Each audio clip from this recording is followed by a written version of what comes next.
$0 टेमु हल भनेको सुन्दा सुन्दा सुन्दा सुन्दा मलाई पनि टेमुबाट अर्डर गर्न मन लाग्यो होइन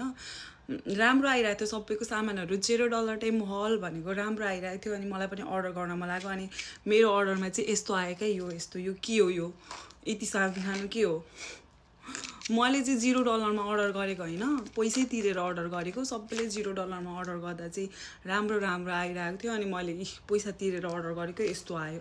ल यो त ल ठिकै छ होइन यो सक्यो ल माने यो राख्छु मलाई मनै पर्यो होइन अब ठिकै छ त यस्तो आयो स्क्याम भयो मलाई ठिकै छ यो के हो क्या यो यो यो के हो यो त्यो पहिला पहिला हामी चिप्सहरू खान्थ्यौँ नि